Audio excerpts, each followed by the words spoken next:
Hello everybody, నేను BV Satya Nagesh. కొంతమంది ఇళ్లల్లో బాత్రూంలో కానీ అంటే వాష్రూమ్లో కానీ కిచెన్లో ఉండే సింక్ దగ్గర ఉన్న ట్యాప్ దగ్గర కానీ వాటరు చుక్క చుక్క చుక్క పడుతూ అంటే డ్రాప్స్ కింద పడుతూ ఉంటే చాలా వరి అయిపోతారు. ప్లంబర్ ఎక్కడైనా దొరుకుతాడేమో అని తిరుగుతారు. వాళ్ళు ట్రై చేస్తారు, బాగా టైట్ చేసి అన్ని రకాలుగాను ట్రై చేసి ఎంతకీ వాళ్ళతో కాకపోతే ప్లంబర్ ఎక్కడైనా ఉన్నాడేమో అని చెప్పి తిరుగుతూ ఉంటారు. రకరకాల ప్రయత్నాలు చేస్తారు. ఆఖరికి అర్బన్ క్లాప్ దేనికో అర్బన్ కంపెనీకి కూడా ఫోన్ చేసి అర్జెంటుగా పంపించండి అంటారు. ఎందుకు అని చెప్పి నేను ఎంక్వైరీ చేశాను ఒకసారి. వాళ్ళ నమ్మకం ఏంటంటే ఇంట్లో ఉండే ట్యాప్లోంచి డ్రాప్ కింద అలాగా ఒక్కొక్క చుక్క కింద పడుతూ ఉంటే ఒక నమ్మకం ఏంటంటే మీ దగ్గరున్న ఆస్తి కూడా అలాగే చుక్క చుక్క పోయినట్టుగా ఆస్తి కరిగిపోతూ ఉంటుంది, మీ సంపద అంతా కూడా అలాగే కరిగిపోతూ ఉంటుంది అని ఒక నమ్మకం. ఇది మూఢనమ్మకమా నమ్మకమా అనేది దాంట్లో సబ్జెక్ట్లోకి మనం వెళ్ళకపోతే డెఫినెట్గా వాళ్ళు చాలా వరి అయిపోతూ ఉంటారు. ఇది నిజమే అయితే నాకు ఒక పెద్ద డౌట్ ఉంది.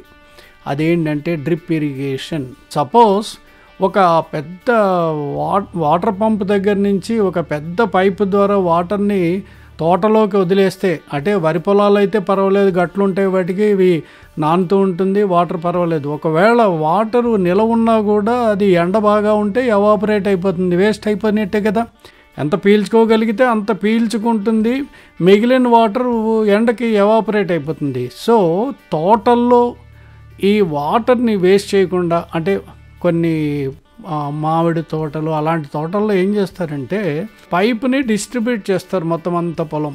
అంటే వ్యవసాయదారులందరికీ ఇది బాగా తెలుసు, నేను చెప్పాల్సిన అవసరం లేదు.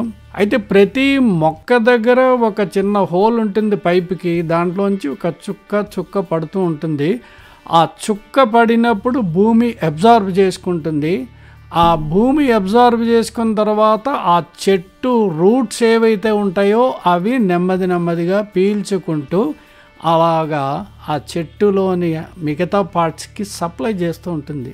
ఇది సిస్టమ్. ఒకేసారి వాటర్ని వదిలేస్తే ఆ వాటర్ అంతా వేస్ట్ అయిపోయే అవకాశం ఉంటుంది, డ్రైనేజ్లోకి పోయే అవకాశం ఉంటుంది, లేదంటే స్టోర్ అయిపోతే స్టాగ్నేట్ అయిపోతే అది ఎండకి ఎవాపరేట్ అయిపోయే అవకాశం ఉంటుంది. కనుక డ్రిప్ ఇరిగేషన్ ద్వారా చాలా సేవ్ చేశారు. మరి చుక్క పడుతుంది అనుకుంటే వ్యవసాయదారుడికి నష్టమా లేకపోతే అది దానివల్ల బెనిఫిటా అని ఆలోచిస్తే డ్రిప్ ఇరిగేషన్ అక్కడ కరెక్టే అనిపిస్తున్నప్పుడు ఇంట్లో పడే చుక్కల గురించి దీన్ని పెద్ద నమ్మకంగా తీసుకుని ఇంట్లో వాళ్ళని తిట్టుకుంటూ ఆ ప్లంబర్ని తిట్టుకుంటూ ఇలాంటివి చేయటం ఎంతవరకు రైట్ అనేది ఆలోచించండి. నిజమే, రిపేర్ చేయించాలి. మీరు గట్టిగా బిగించకపోవడం వల్లనో దాని వాషర్ ఏదో పాడైపోవడం వల్లనో జరుగుంటుంది, అది ప్లంబర్ వచ్చి చేస్తాడు, నిజమే. కానీ ఈ నమ్మకంతో అనవసరంగా ఇంట్లో వాళ్ళని బాధపెట్టి పిలవమంటే పిలవలేదు, వెంటనే పిలవలేదు అని చెప్పి ఇంట్లో వాళ్ళతోటి కొట్లాటలు పెట్టుకున్న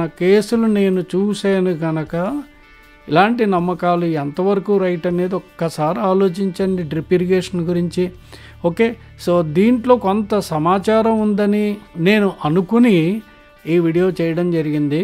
సో మీకు నచ్చితే లైక్ చేయండి, అలాగే కామెంట్ చేయండి, షేర్ చేయండి, సబ్స్క్రైబ్ చేయండి అని చెప్తూ సెలవు తీసుకున్నా ఇంతటితోటి వీడియోని ముగిస్తున్నా. Thank you very much for watching this video.